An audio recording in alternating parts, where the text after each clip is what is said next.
প্রিয় দর্শক, আপনাদের সবাইকে আমন্ত্রণ জানাচ্ছি আমাদের আজকের এই অনুষ্ঠানে। আপনারা দেখছেন আওয়ার ডেমোক্রেসি, সঙ্গে আছি শামীম আল আমিন।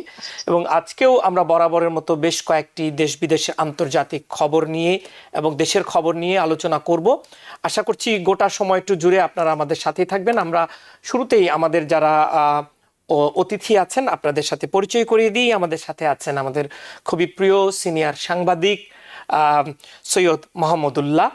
স্বাগত জানাচ্ছি আপনাকে আমাদের আজকের এই অনুষ্ঠানে। ধন্যবাদ।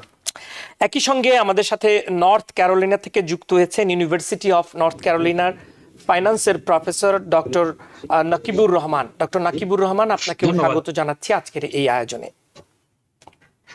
আমরা প্রথম যে বিষয়টি নিয়ে কথা বলতে চাই সেটি হচ্ছে যে নির্বাচনকে সামনে রেখে রিপাবলিকান এবং ডেমোক্রেট দলের প্রধান দুই যে প্রার্থী, প্রধান মানে কি প্রার্থী, দুই প্রার্থী, প্রধান বলার আর কোনো সুযোগ নাই এখন আর, দুই প্রার্থীর মধ্যে যে বিতর্ক অনুষ্ঠিত হবে সেই বিতর্ক বিষয়ে আমরা আলোচনাটি করব। এবং দেশের বিভিন্ন স্থানে প্রেসিডেন্ট নির্বাচনকে সামনে রেখে সাবেক এবং বর্তমান প্রেসিডেন্টের মধ্যকার যে প্রেসিডেন্সিয়াল যে ডিবেট, সেই ডিবেট নিয়ে কিন্তু এখন ভালোই কথাবার্তা চলছে। একসময় মনে হচ্ছিল যে এই বিতর্কটি আসলেই শেষ পর্যন্ত হবে কিনা। 90 মিনিট ডিবেট হওয়ার কথা রয়েছে। ইমিগ্রেশন, সীমান্ত পরিস্থিতি, অর্থনীতি সহ দেশের অভ্যন্তরীণ নানা বিষয়ে, গাজা যুদ্ধ, ইউক্রেন যুদ্ধ, রাশিয়া চায়না প্রসঙ্গ, নিশ্চয়ই এসব বিষয় আসবে এরকম ধারণা করছেন মানুষ। ট্রাম্প এবং বাইডেন নিশ্চয়ই প্রস্তুতি নিচ্ছেন তাদের মতো করে। অনেক বিশ্লেষক বলছেন বাইডেনের জন্য হয়তো এই 90 মিনিট বিতর্ক চালিয়ে যাওয়াই কঠিন হতে পারে, এটি বলছেন। কিন্তু আসলে কি তাই? কারণ সম্প্রতি বাইডেনকে নানা সময় দেখা গেছে তিনি কথা বলতে গিয়ে খেয়ে হারিয়ে ফেলছেন, এমন কথা বিশ্লেষকদের। কিন্তু এটি নিয়ে আপনারা বলবেন। তো আমি আসলে এই আলোচনাটা আপনাদের কাছে নিয়ে যেতে চাই। সৈয়দ মাহমুদুল্লাহ, এই যে বিতর্কটি নিয়ে আপনার বিশ্লেষণ, কি কি বিষয় নিয়ে আসবে এই বিতর্কে এবং এই বিতর্ক আসলে কতখানি গুরুত্বপূর্ণ হবে?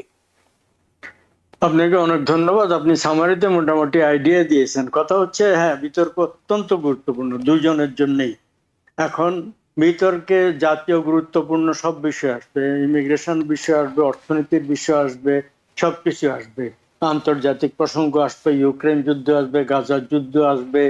মানে সম্প্রতি রাশিয়ার প্রেসিডেন্ট পুতিন যে নর্থ কোরিয়া গিয়ে তাদের সাথে প্রায় যে একটা ডিফেন্সে একটা সামরিক চুক্তি স্বাক্ষর করে এসছেন, এবং তার পরিপ্রেক্ষিতে যুক্তরাষ্ট্র যে সমস্ত পাল্টা ব্যবস্থা ইত্যাদি নিচ্ছে, এই সবকিছু আলোচনায় আসতে পারে, বিতর্কে আসার কথা।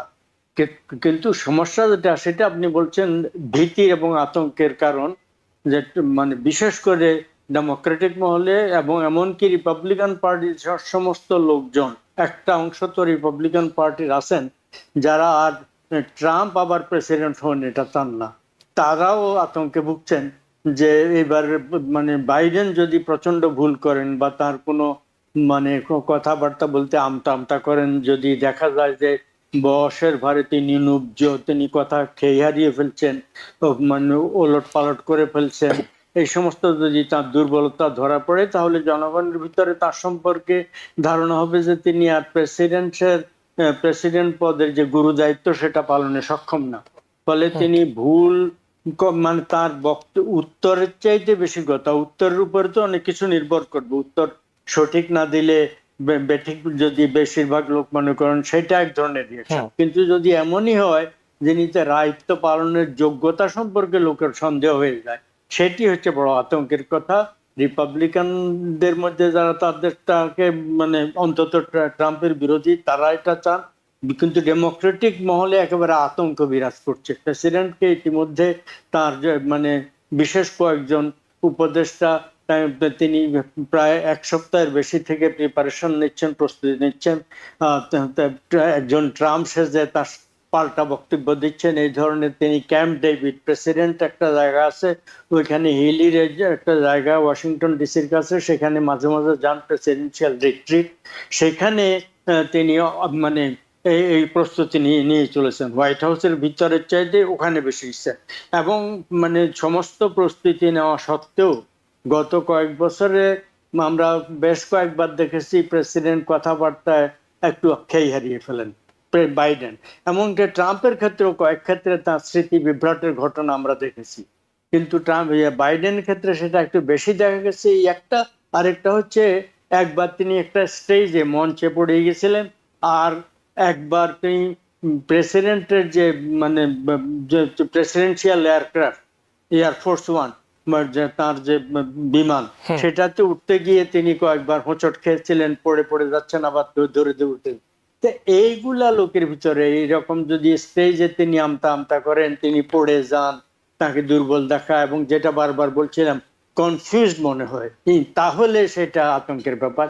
ফলে এই ডিবেটের সাবস্টেন্সের চাইতেও সবচেয়ে বেশি হচ্ছে যে অ্যাপিয়ারেন্স, কিভাবে তিনি প্রতিভাত হবেন। ট্রাম্পের ব্যাপারে এই আশঙ্কাটা কম, যদিও ট্রাম্পও সাম্প্রতিককালে কয়েক ক্ষেত্রে বেশ কয়েকটা মেজর মানে স্মৃতি বিভ্রাটের পরিচয় দিয়েছেন, বিভ্রমের, কিন্তু বাইডেনের তুলনায় সেগুলা কম গুরুতর।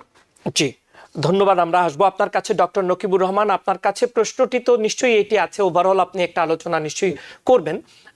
তারপরও আমরা জানতে চাই যে আসলে শেষ মুহূর্তে বিতর্কটি হচ্ছে, দুই প্রার্থীকে পাশাপাশি রেখে এক ধরনের আলোচনা করলেন, একটি দুটি আলোচনা। প্রথমত হচ্ছে তারা কেমন করবেন, আর একটা ইস্যু কি, আপনার কাছে যাচ্ছি। জি, অনেক ধন্যবাদ। সুন্দর আলোচনা করেছেন আমার প্রিয় আলোচক। তো এখানে আমি জাস্ট কয়েকটা জিনিস অ্যাড করতে চাই, যে ট্রেডিশনালি যে প্রেসিডেন্সিয়াল ডিবেট যেই অর্গানাইজেশন, এটা non partisan commission on presidential debate, যারা এটা পরিচালনা করে, তারা এই বছর এই ডিবেটটা পরিচালনা করছে না। কারণ হলো যে গত বছর 2020 সালে সেই প্রেসিডেন্সিয়াল ডিবেটে এই non partisan commission on presidential debate তারা কিছু বিষয় এনফোর্স করতে পারেনি এবং তারা করতে রাজি না। সো এই বছর সবচেয়ে বড় যে বিষয়টা সামনে আসবে সেটা হলো এই 90 মিনিটের ডিবেটে যখন একজন বক্তা বক্তব্য রাখবেন, তখন আরেকজন বক্তার মাইক্রোফোনটা অফ থাকবে, যেটা আমরা গত বছর 2020-তে দেখেছিলাম যে বারবার ইন্টারাপশন হচ্ছিল, অধিকাংশ সময় ট্রাম্পের পক্ষ থেকে। তো সেটা এবছর হবে না। সো এটা একটা পজিটিভ দিক। কিন্তু যে আশঙ্কাগুলো আসছে যে দুজনই অনেক বয়স হয়ে গিয়েছে, এর মধ্যে বাইডেনের বয়সের ছাপটা অনেক বেশি, তার মধ্যে অনেক সময় কথা বলতে গিয়ে তিনি খেই হারিয়ে ফেলেন, আর তার হিস্টোরিক্যাল স্টাটারিং এর তোতলানোর একটা সমস্যা ছিল, যেটা তিনি ওভারকাম করেছেন, কিন্তু তারপরও সেটা রয়েছে। এবং ট্রাম্পও বিগত দিনগুলোতে আমরা দেখেছি যে তিনি এক জায়গা থেকে আর এক জায়গা চলে গিয়েছেন। এই কগনিটিভ যেই বিষয়গুলা রিলেট করা, এটা স্মৃতিশক্তি, সবকিছু মনে রাখা, ব্যালেন্স ওয়েতে অ্যাপ্রোচ করা, এই বিষয়গুলা দুজনের মধ্যেই কিছুটা অভাব পরিলক্ষিত হবে। তো এখানে আহমেদুল্লাহ ভাই যেটা বলেছেন যে বাইডেন ক্যাম্প ডেভিডে একেবারে থরো একটা প্রিপারেশন নিচ্ছে, প্রস্তুতি খুব সিরিয়াসলি নিচ্ছে কিভাবে এই ডিবেটকে অ্যাপ্রোচ করা যায়, এবং এখানে অবশ্যই অর্থনৈতিক বিষয়টা আসবে। অর্থনীতির কিছু সফলতা আছে, কিছু ব্যর্থতা আছে। ইনফ্লেশন যে পর্যায়ে ছিল বিগত দিনগুলোতে 2 বছর আগে, সেখান থেকে ইনফ্লেশনের অবস্থা ভালো, কিন্তু হিস্টোরিক্যালি আমরা যদি দেখি ইনফ্লেশন কিন্তু এখনো সহনীয় পর্যায়ে চলে আসেনি। কিন্তু এর বাইরেও ডোনাল্ড ট্রাম্পের আমল থেকে শুরু করে এখন যদি আমরা দেখি যে জব ক্রিয়েশন এবং অন্যান্য যে অর্থনৈতিক সাফল্য বাইডেন প্রশাসন বলে থাকে, সেগুলা হাইলাইট করার একটা সুযোগ থাকবে। কিন্তু সাথে সাথে বিদেশের যেই বৈষয়িক অবস্থা, ফরেন পলিসিও একটা বিরাট ডিবেটের আইটেম হবে। এবং এখানে মূলত NATO will be a hot topic, কারণ ডোনাল্ড ট্রাম্প একেবারে মোটামুটি পরিষ্কার করে দিয়েছেন যে নেটোকে দুর্বল করা তার লক্ষ্য হবে, নেটোকে ফাইন্যান্স করা, ফান্ডিং করা, এটা থেকে তিনি বিরত থাকবেন, এবং ইউক্রেন যুদ্ধের ব্যাপারে একটা নেতিবাচক দৃষ্টিভঙ্গি ডোনাল্ড ট্রাম্পের সাথে জো বাইডেনের থাকবে। কিন্তু আমরা যদি ফিলিস্তিন ইস্যুটা দেখি, এই বিষয়ে কিন্তু ডোনাল্ড ট্রাম্প এবং জো বাইডেনের পলিসির মধ্যে খুব বেশি পার্থক্য হবে না। আমরা যদি দেখি যে অবশ্যই যে 30,000 নিরীহ মানুষের মৃত্যুর জন্য আমরা জো বাইডেনকে দায়ী অবশ্যই করি, কিন্তু ট্রাম্পের অবস্থান এটা থেকে যে খুব বেশি ভালো হবে এটা না। যদিও ট্রাম্প সম্ভবত এই বিষয়টা তিনি খুব বেশি গভীরে যাবেন না, তিনি হয়তো এটা বলার চেষ্টা করবেন যে তিনি প্রেসিডেন্ট থাকলে এরকম অবস্থা হতো না, তিনি হয়তো ইসরায়েলকে আরো বেশি সুযোগ সুবিধা দিতেন, যার কারণে হামাসকে এই আক্রমণ 7ই অক্টোবরের আক্রমণের সুযোগ হতো না। এ ধরনের আজগুবি কিছু কথা হয়তো তিনি বলতে পারেন, কিন্তু আমার মনে হয় না যে তিনি because Trump will be a big beneficiary of people who are angry with Joe Biden on Palestine issue. So এই ইস্যুটাকে হাতছাড়া করে এই ভোটার বেসটাকেও হাতছাড়া করা হয়তো তিনি করবেন না স্ট্র্যাটেজিক্যালি, আমি জানি না। তো এই বিষয়গুলা সামনে আসবে। এর বাইরে অবশ্যই অ্যাবর্শন একটা বড় ইস্যু। রোভি ওয়েডের পরে যে ডবস ইস্যুটা, সেটার ক্রেডিট ডোনাল্ড ট্রাম্প নিয়েছেন। সো সেই বিষয়গুলা ডেফিনেটলি সামনে আসবে, এবং সম্ভবত জো বাইডেন তার ডোনাল্ড ট্রাম্পের যেই ক্রিমিনাল কনভিকশন হলো সেই বিষয়গুলোও সামনে আনবেন, এবং তার বিরুদ্ধে যেই পেন্ডিং মামলাগুলো চলছে সেগুলো হয়তো সামনে আসতে পারে। বাট মোটা দাগে আমরা হিস্টোরিক্যালি ইভেন 2020 সালেও আমরা যেরকম উপভোগ্য ডিবেট দেখেছিলাম 2016, এবং মেইনলি আমরা ওবামা ম্যাকেইন কিংবা ওবামা রমনির যে ডিবেট, সাবস্টেন্সিয়াল কিছু আলোচনা এবং মানে ইনসাল্ট থ্রো করার মতো না। তো এই 2012 পরে প্র্যাকটিক্যালি 2016-2020 সালের ডিবেট গুলা খুব নিম্ন পর্যায়ে, একেবারে খুব বলা যায় যে মানে এটাকে ডিবেট না বললে ঝগড়া বললে ভালো হতো। কিংবা এই বছর হয়তো আরেকটু কন্ট্রোলড হবে, কিন্তু দুজনেরই বয়সের ভারে নুজো, এই কারণে আমি মনে করি না যে খুব উপভোগ্য ডিবেট আমেরিকার জনগণ দেখবেন। ধন্যবাদ আপনাকে। আমি সৈয়দ মাহমুদুল্লাহ আপনার কাছে একই প্রশ্নটা করছি একটু অন্যভাবে। বিষয়টি হচ্ছে যে আমি অনেক সুন্দর সুন্দর কন্টেন্ট আমার হাতে আছে, কিন্তু আমি ভালো বলতে পারিনি, আমি ঠিক মানে কমিউনিকেটিভ ছিলাম না, আমি মানুষের কাছে পৌঁছাতে পারিনি। ফলে এই কন্টেন্টগুলো তো দিনের পর দিন মানুষের কাছে পৌঁছাবে না। সো এই পারফরমেন্স, বিতর্কের পারফরমেন্সটাই হচ্ছে মূল, তার মধ্যে কন্টেন্ট নিশ্চয়ই থাকতে হবে। আমি বলতে চাচ্ছি যে আপনারা এটা মোটামুটি আলোচনা করেছেন, কিন্তু এই বিতর্কের ফলে আদৌ কি জনমনে কোনো প্রভাব পড়বে কিনা, নাকি দুই প্রার্থীকে তো ওনারা দেখছেনই সবসময়, তারা তাদের মতো করে কথা বলেন, কিন্তু পাশাপাশি দাঁড়ানোর ফলে পার্থক্যটা কি চোখে পড়ে এবং সেটি কি মানুষের মনের মধ্যে কোনো প্রভাব ফেলবে কিনা? দেখুন, প্রত্যেক নির্বাচনে নির্বাচক মন্ডলী ভোটারদের মধ্যে দুটো অংশ, একটা হচ্ছে যারা হার্ডকোর সমর্থক, ট্রাম্পের সমর্থক, বাইডেনের সমর্থক, এই একটা, তারা তাদের মত মানে শতকরা 95-99% তাদের মানে অপরিবর্তিত থাকবে, তাদের প্রার্থী ভুল করুক শুদ্ধ করুক তারা তাকে সমর্থন। কিন্তু নর্মালি যে কোনো দেশের, যুক্তরাষ্ট্রেরও মানে শেষ পর্যন্ত ভোটের নির্বাচন ফলাফল প্রতিফলিত হয় ইন্ডিপেন্ডেন্ট ভোটার যারা একেবারে হার্ডকোর সমর্থক না, তারা কথাবার্তা শুনে সমস্ত ইস্যু বিবেচনা করে শেষ মুহূর্ত পর্যন্ত এগুলা ভাবতে থাকে, ভেবে তারা মানে কাকে ভোট দেবেন সে সিদ্ধান্ত নেই। তাদের উপরে প্রতিক্রিয়া হতে পারে এই যেটা বলবেন পারফরমেন্সে, তারা কেউ যদি মনে করে না এই ব্যক্তি আর রাষ্ট্রপতির দায়িত্ব পালনের যোগ্য না, এটা একটা কথা। আর একটা হচ্ছে যে এইবারে যে মানে প্রফেসর সাহেব বেশ কয়েকটা উল্লেখযোগ্য কথা বলেছেন ইন ফার্দার, সেটা হচ্ছে এবার অডিয়েন্সের ভিতরে কোনো অডিয়েন্স রাখা হবে না ডিবেটের সময়। অন্যান্য বার অডিয়েন্স অনেক সময় এই ক্ল্যাপ করা ইত্যাদির কারণে সেখানে একটা মানে ব্যাঘাত সৃষ্টি হতো, এইবার সেটা হবে না। আরেকটা আমার আশঙ্কার কথা বলি বা ধারণার কথা বলি, ট্রাম্প হয়তো, যদিও মানে তিনি যেটা বললেন যে প্রফেসর সাহেব বলেছেন মানে কথাবার্তা ঝগড়াঝাটির পর্যায়ে, ট্রাম্প সেটা ছাড়াও আরেকটা কাজ করতে পারেন, উল্টো পাল্টা ভয়ঙ্কর ভাবে মানে বাইডেনকে আক্রমণ করে, গালমন্দ করে এবং ভয়ঙ্কর আক্রমণ করে তাকে মানে একেবারে মানে ধারণা থেকে যে লাইনে যে কথাবার্তা বলছেন সেগুলা থেকে হটিয়ে দিতে পারে, সেটা মানে বিচ্যুত করে দিতে পারে, লাইনচ্যুত করে দিতে পারে। তাতে করে তিনি হয়তো উল্টো পাল্টা কথা আরো বেশি বলবেন এবং তার বক্তব্যের ধারাবাহিকতা নাও থাকতে পারে, এইটা আর একটা আশঙ্কার কথা। তো ওভারঅল এই বিভিন্ন ইস্যু সামনে আসবে, যেটা আমরা আগেও আলোচনা করছি, আমরা উনি উল্লেখ করছেন, আমিও উল্লেখ করছি, বিষয়গুলো মোটামুটি সেম, এগুলো আসবে, ইমিগ্রেশন সহ এগুলো আসবে।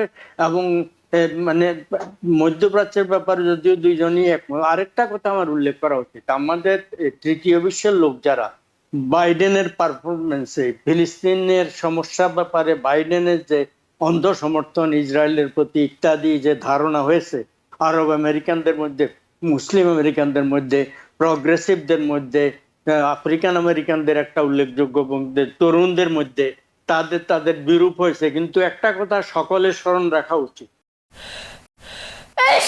Because people sneeze. Because not everyone washes their hands. Because kids touch a lot of things. Set a date to get your COVID shot and RSV if eligible. Because if you're wondering, should I get my COVID shot?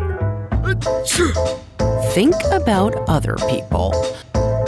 Learn more at nj.gov/health/vaccines.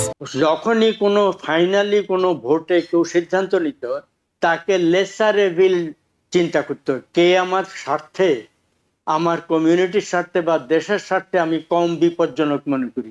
সে খারাপ, তার অনেক খারাপ দোষ আছে, অনেক negative আছে, কিন্তু overall আমি কিন্তু বাইডেন যদি ট্রাম্প হন, তিনি immigrant community, non white community, বিদেশাগত কমিউনিটি, এই সমস্ত লোকের জন্য যে ধরনের প্রোগ্রাম আছে, তাদের স্বার্থ সংশ্লিষ্ট ব্যাপারে অত্যন্ত কঠোর এবং নেগেটিভ নীতি অনুসরণ করবেন বলে তিনি নিজেই ঘোষণা করেছেন। কেউ তার বিরুদ্ধে এটা বানিয়ে বলছে না। তিনি কি কি করবেন বলেছেন, মুসলিম দেশগুলোর ব্যাপারে আবার নিষেধাজ্ঞা আরোপ করবেন, ইমিগ্রেশন ব্যাপারে প্রচন্ড কড়াকড়ি করবেন, আশ্রয় প্রার্থীর ব্যাপারে, প্রার্থনার ব্যাপারে কড়াকড়ি করবেন। তিনি ধনীদেরকে, কর্পোরেশন গুলোকে আগের মেয়াদে $1 ট্রিলিয়ন বেশি ট্যাক্স রেয়াত দিয়েছেন, ওভারে 10 ইয়ার পিরিয়ডের জন্য সেটা আইন হয়ে গেছে। এবারও তেমন আবার ব্যবস্থা করবেন। এবং সোশ্যাল সেফটি নেট যতগুলো আছে সবগুলোতে তিনি হাত দেবেন, এটা আগে থেকে তিনি এবং তার দল ঘোষণা করেছেন। ফলে ভোটারদেরকে এটা চিন্তা করতে হবে, আমি ভোটদানে বিরত থাকলাম অথবা বিরুদ্ধে ভোট দিলাম বাইডেনের, এইটার ওভারঅল ইম্প্যাক্ট শেষ পর্যন্ত দুই প্রার্থী যদি, যেই কারণে আমি ক্ষিপ্ত হচ্ছি, ধরা যাক ইসরায়েলের ব্যাপারে বা ফিলিস্তাইনের ব্যাপারে, সেইটা দুই প্রার্থীর ক্ষেত্রেই সেম থাকলো, কিন্তু আমি এই বাইডেনের বিরুদ্ধে যাওয়ার কারণে অথবা বাইডেনকে ভোট না দেওয়ার কারণে এমন কিছু হয়ে গেল যে ওভারঅল আমার কমিউনিটির এবং তৃতীয় বিশ্ব থেকে আগত লোকদের এবং অশ্বেতাঙ্গ কমিউনিটির পক্ষে ভয়ঙ্কর, অথবা দরিদ্র কমিউনিটির পক্ষে ভয়ঙ্কর ক্ষতিকর রেজাল্ট হতে পারে। এটা সবাইকে অবশ্যই বিবেচনা করে দেখতে হবে। ধন্যবাদ আপনাকে। আমার মনে হয় ডক্টর নকিবুর রহমান, আপনি যদি কিছু অ্যাড করেন। মাহমুদুল্লাহ ভাই যেটা বললেন সেগুলোর সাথে আমি এগ্রি করি। তো প্রথম যে কোশ্চেনটা আপনি করেছিলেন যে এই ডিবেটে এটার ফলাফলটা কি হতে পারে, সো আমরা যদি ইতিহাস দেখি যে 1960 সালে Nixon versus John F Kennedy, senator John F কেনেডির যে এই ডিবেটটা হয়েছিল, এটা ইট ওয়াজ এ হিস্টোরিক্যাল ডিবেট। এবং সে সময় সাদা কালো টিভিতে যারা ডিবেট দেখেছিল এবং যারা রেডিওতে ডিবেটটা শুনেছিল, দুইটা গ্রুপ কিন্তু দুই রকম কনক্লুশন করেছিল। যে যারা রেডিওতে শুনেছিল তাদের অভিমত ছিল, অধিকাংশের মতামত ছিল যে রিচার্ড নিক্সন এই ডিবেটে জয়লাভ করেছেন। কিন্তু যারা এটা টিভিতে দেখেছেন, বডি ল্যাঙ্গুয়েজ যেরকম ছিল জন এফ কেনেডির, তার কারণে তারা কনক্লুড করেছে অধিকাংশ যে জন এফ কেনেডি এই ডিবেটে জয়লাভ করেছেন। এবং ইট ওয়াজ এ সিগনিফিক্যান্ট মোমেন্ট। এই মোমেন্টের কারণে কিন্তু জন এফ কেনেডি তিনি জিতেছিলেন। এরপরে যদি আমরা দেখি পরবর্তী ডিবেটগুলোতে সিনিয়র বুশ ভার্সেস ক্লিন্টন এবং রস প্যারট, সেই এটা একটা, সেটা কিন্তু আর একটা সিগনিফিক্যান্ট 92 ডিবেট, 3-ওয়ে ডিবেট হয়েছিল। এবং সেখানে কিছু ছোটখাটো ত্রুটির কারণে, ল্যাপসের কারণে কিন্তু আমরা দেখেছি যে বুশ শেষ পর্যন্ত নির্বাচনে জিততে পারেননি।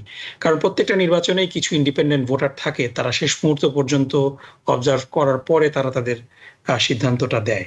কিন্তু আমরা আজকে যেই পরিবেশে অবস্থান করছি, সেই পরিবেশটা কিন্তু খুবই টক্সিক এবং একটা পার্টিজন, পোলারাইজড একটা পরিবেশ। এবং সেখানে অধিকাংশ মানুষ যারা তাদের মতামত অলরেডি নির্ধারণ করে ফেলেছেন এবং এই মতামত চেঞ্জ করার জন্য খুব অলমোস্ট আণবিক বোমা বিস্ফোরিত হওয়ার মতো কোনো ঘটনা ঘটা লাগবে। শর্ট অফ দ্যাট, ইভেন আমরা দেখেছি যে 2016 সালে হিলারি ক্লিন্টনের এগেনস্টে ডোনাল্ড ট্রাম্পের ক্যাম্পেইনে সেই ফেমাস হলিউড টেপ যখন, রেকর্ডটা, অডিওটা যখন লিক হলো, অন্য কোনো স্বাভাবিক সময় হলে that would have been enough to kill a president's election campaign, কিন্তু এটাতে ডোনাল্ড ট্রাম্পের খুব সাময়িক ক্ষতি হয়েছিল, কিন্তু এটা কিন্তু তিনি সামাল দিয়ে ফেলেছিলেন। তারপরে এবারও যেই ভার্ডিক্টটা ডোনাল্ড ট্রাম্পের বিরুদ্ধে আসলো যে হাসমানি কেসে,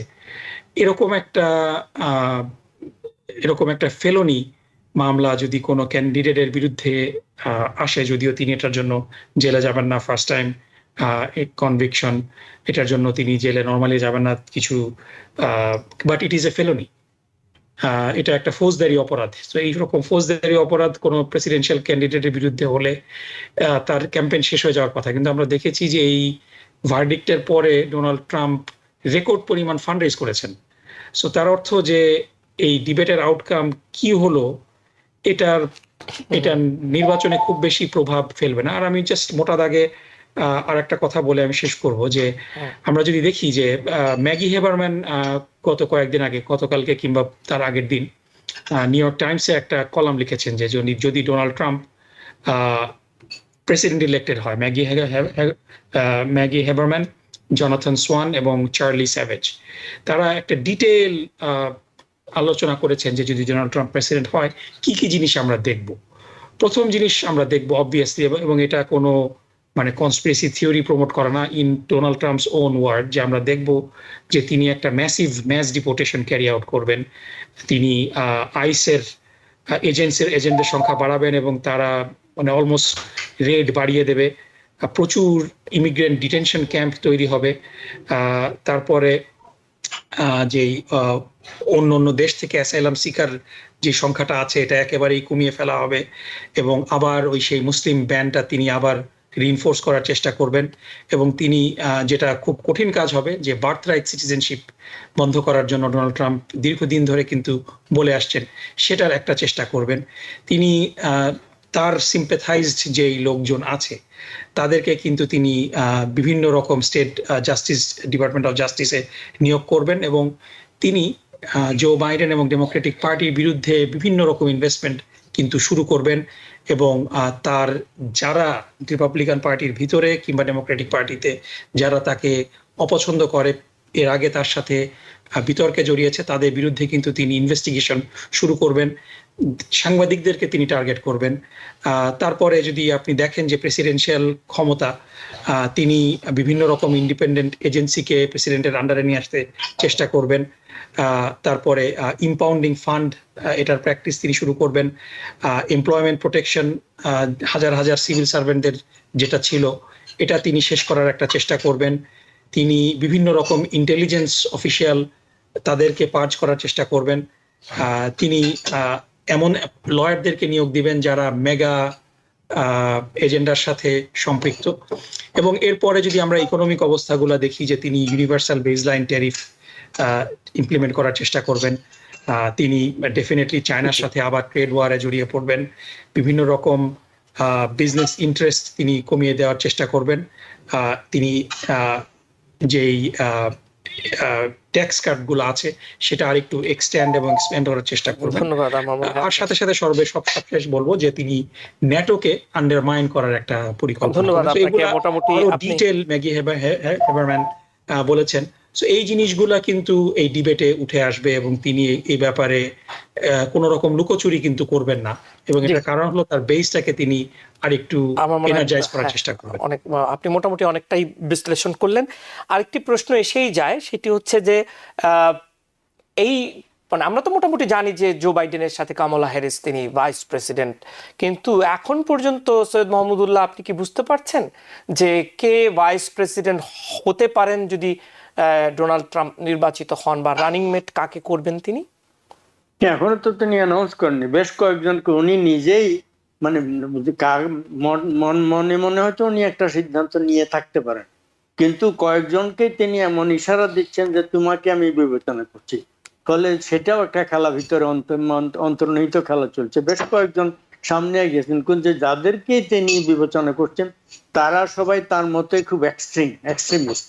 এর ভিতরে ধরা যাক সম্ভবত তাকে নেওয়া হবে না নিকি হেলি, যিনি ফর্মার, তার একদম শেষ মুহূর্ত পর্যন্ত তাকে নমিনেশনের জন্য রিপাবলিকান পার্টি তার বিরুদ্ধে ফাইট করেছেন, তিনি ইসরায়েলের ব্যাপারে কি বলেছেন শুনেন। তিনি ইসরায়েলে গিয়ে বলেছেন এদেরকে মানে প্যালেস্টাইনদেরকে একদম খতম করে দাও, তার মানে হচ্ছে একদম ধ্বংস করে দেয়, এই ধরনের কথা বলে। ওই যে পসিবল যারা তাদের ভাইস প্রেসিডেন্সিয়াল ক্যান্ডিডেট যাদের কথা উনি বিবেচনা করছেন তাদেরকে দেবেন, তারা তাকে সন্তুষ্ট করার জন্য এবং মেগা ডেমোক্রেটদের রিপাবলিকানদের সন্তুষ্ট করার জন্য আরো এক মানে 1 ডিগ্রি তার চাইতেও কট্টর বলে প্রমাণ হচ্ছে, এই আর কি।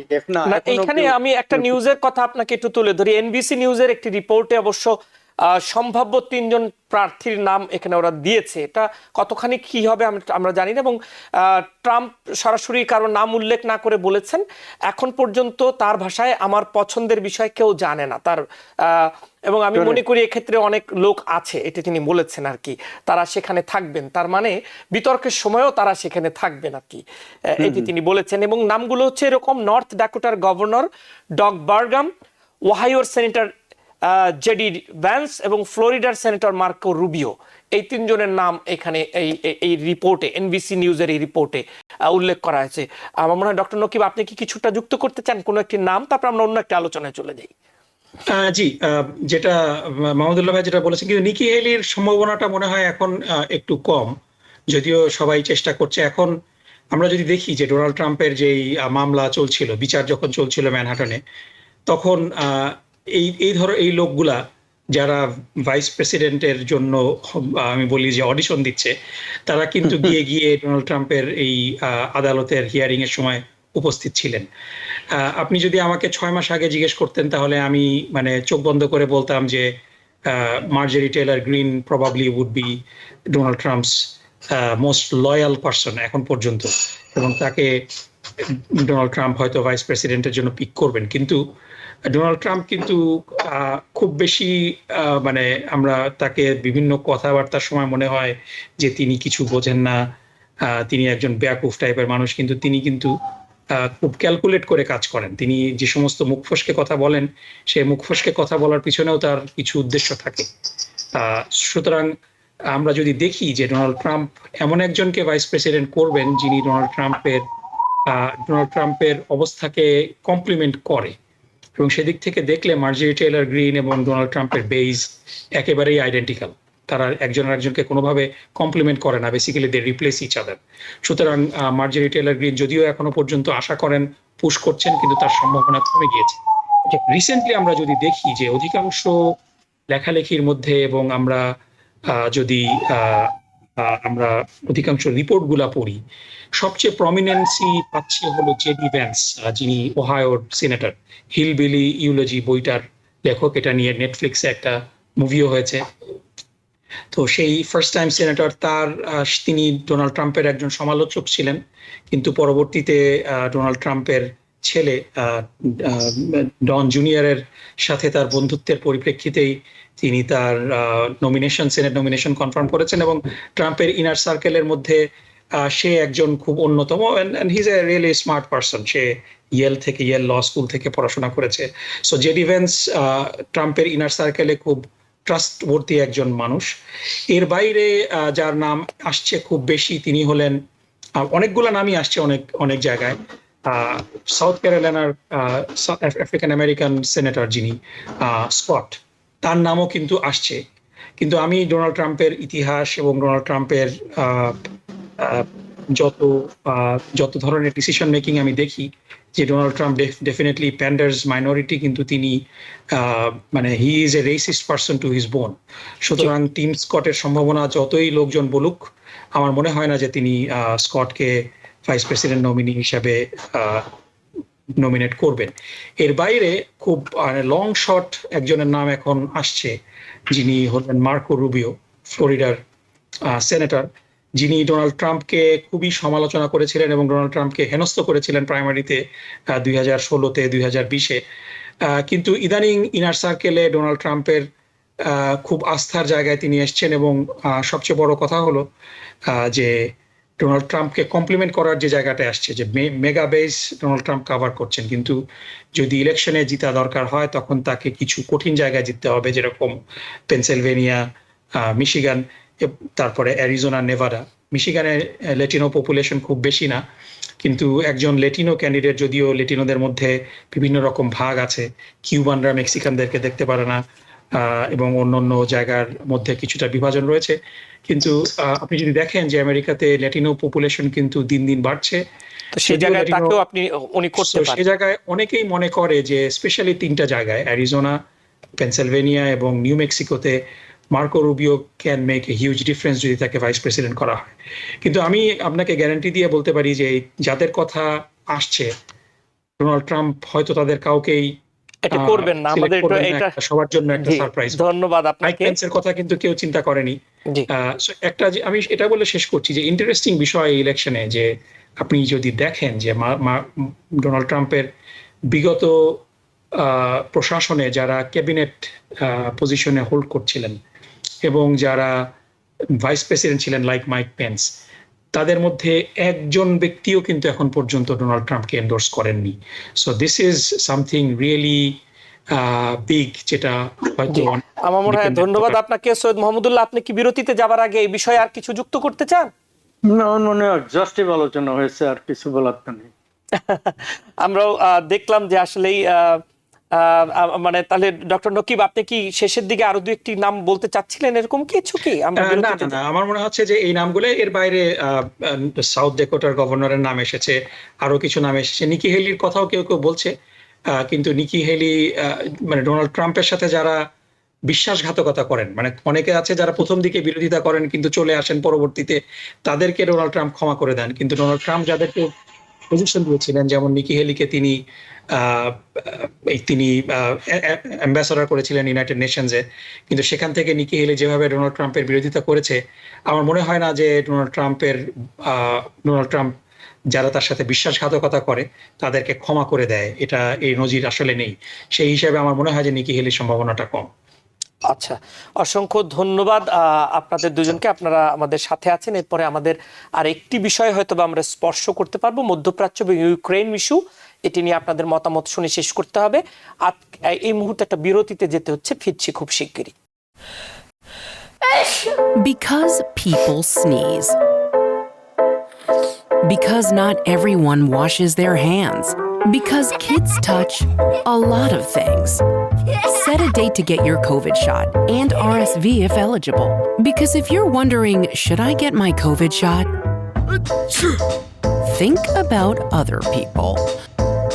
Learn more at nj.gov/health/vaccines. প্রিয় দর্শক, স্বাগত জানাচ্ছি আরো একবার। আপনারা দেখছেন আওয়ার ডেমোক্রেসি, সঙ্গে আছেন ডক্টর নকিবুর রহমান এবং একই সাথে আছেন সৈয়দ মাহমুদুল্লাহ। খুব সংক্ষেপেই শেষ করতে হবে, শেষের দিকে আছে। দুটি বিষয় একটু স্পর্শ করি। ক্রাইমিয়ায় ইউক্রেনের মিসাইল হামলার ঘটনায় আমেরিকাকে দায়ী করেছে রাশিয়া। এই হামলার জন্য আমেরিকাকে ফলাফল ভোগ করতে হবে বলে হুঁশিয়ারি দিয়েছেন পুতিন। অন্যদিকে আমরা দেখছি যে ইসরায়েলের প্রধানমন্ত্রী বেঞ্জামিন নেতানিয়াহু বলেছেন হামাসকে পুরোপুরি নির্মূল না করা পর্যন্ত তিনি যুদ্ধ থামাতে রাজি নন। এই দুটো বিষয়ে সৈয়দ মাহমুদুল্লাহ আপনি একটু সংক্ষেপে বলার পরে আমরা শেষ বক্তার কাছ থেকে শুনি। উনি বলছেন হামাসকে শেষ করা একবারে তাদের টার্গেট। এটা যুদ্ধ একদম শেষ হবে না, তবে যুদ্ধের ধরনটা, আক্রমণের ধরনটা কিছু মানে তীব্রতা কিছু কমানো হবে। এরপরে পয়েন্টের তারা বিভিন্ন জায়গায় অ্যাটাক করবে, যেমন অমুক জায়গায় হামাসের লোক আছে এটা বলে অ্যাটাক করে এই প্রতিনিয়ত আপনি দেখেন সাডেনলি কিছু কিছু লোক মারা যাচ্ছে। এই ধরনের একবার ল্যান্ড ইনভেশন জোরে সোরে, মানে ল্যান্ড ইনভেশন স্থলবাহিনী দিয়ে ঘিরে ঘিরে এইটা কমবে, কিন্তু আকাশ পথে মিসাইল দিয়ে এগুলো নিশ্চয়ই তীব্রতা বহাল থাকবে এবং প্রচুর প্রাণহানি হবে।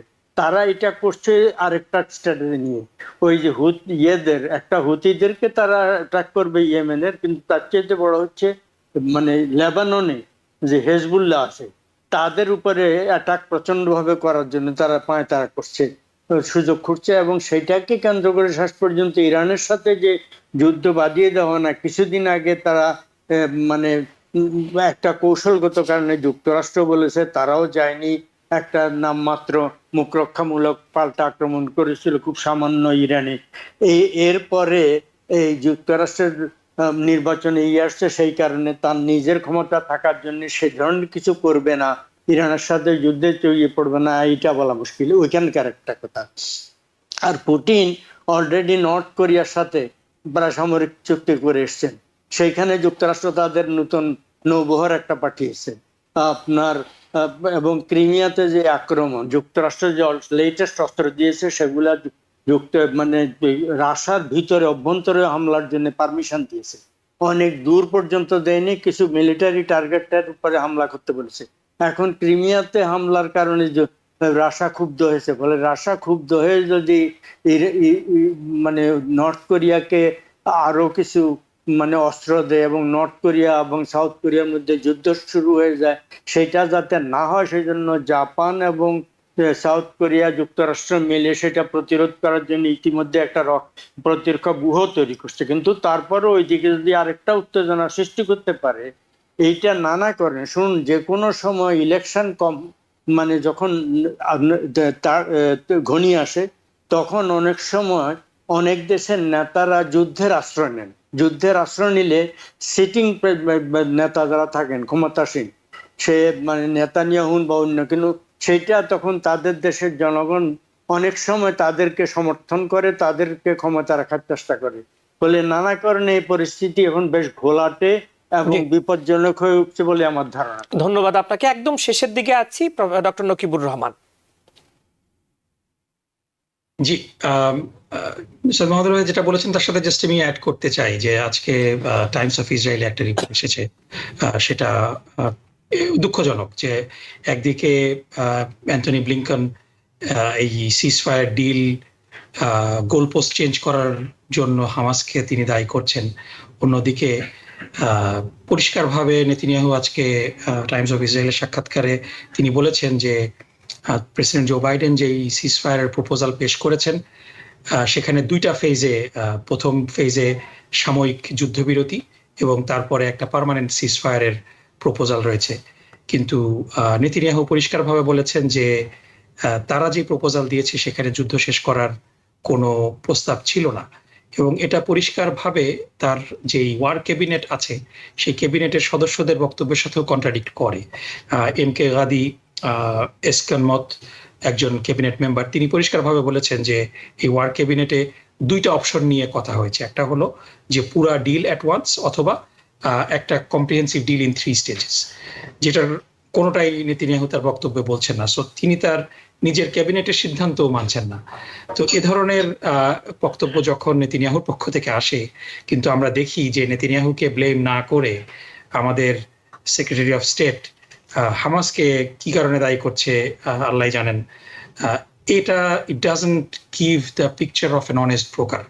এবং আমি আগেও বলেছি যে এই টোটাল ঘটনার মধ্যে আমেরিকা তার যেই নিরপেক্ষ ব্রোকার হওয়ার যে অধিকার এবং যে সম্মান সেটা হারিয়ে ফেলেছে, এবং এই পিস ডিলে হয়তো আমেরিকা খুব একটা ভূমিকা রাখতে পারবে না। এটা আমেরিকার আন্তর্জাতিক সম্মান হানির একটা বিরাট কারণও হবে, এবং এটার কারণে প্রেসিডেন্ট জো বাইডেনও পুনর্নির্বাচিত হয়তো হতে পারবেন না। এবং এটা শুধু আমেরিকা না, দুনিয়ার সবার জন্যই একটা কঠিন শিক্ষা হবে বলে আমি আশঙ্কা প্রকাশ করি। তো আমি এটাই ধন্যবাদ আপনাদের দুজনকে। আমরা একেবারে শেষের দিকে, যেহেতু আসলে আমাদের বিরতিটা নিতে হয়েছে নামাজের সাথে সম্পর্কিত করে, এবং অল্প একটু সময় আমাদের হাতে ছিল। আপনাদের দুজনকে ধন্যবাদ, আপনারা সময় দিয়েছেন আমাদেরকে এই কারণে। ধন্যবাদ। প্রিয় দর্শক, আপনারা যারা এতক্ষণ আওয়ার ডেমোক্রেসি দেখছিলেন, আশা করছি আপনারা এই আলোচনা থেকে আপনাদের মতামতের সঙ্গে একটু মিলিয়ে নেবেন, এবং আরো বেশ কিছু বিষয় ছিল হয়তো আলোচনা করা যেত। প্রতিদিনই নানা ঘটনা ঘটে এবং এর মধ্য দিয়েই গোটা পৃথিবী এগিয়ে যাচ্ছে। ঘটনা, দুর্ঘটনা, কিছু বিষয় আছে আমরা প্রত্যাশা করি, কিছু বিষয় আছে আমরা প্রত্যাশা করি না, সবকিছুই সামনে আসে। যাই হোক, সবাই ভালো থাকবেন এবং নিরাপদে থাকবেন। TBN 24 টেলিভিশন দেখতে আজই কল করুন 7187776556। লগ ইন করুন www.totalcablebd.com। নিউ ইয়র্ক থেকে সম্প্রচারিত TBN 24 টেলিভিশন বিশ্বজুড়ে বাঙালির কণ্ঠস্বর।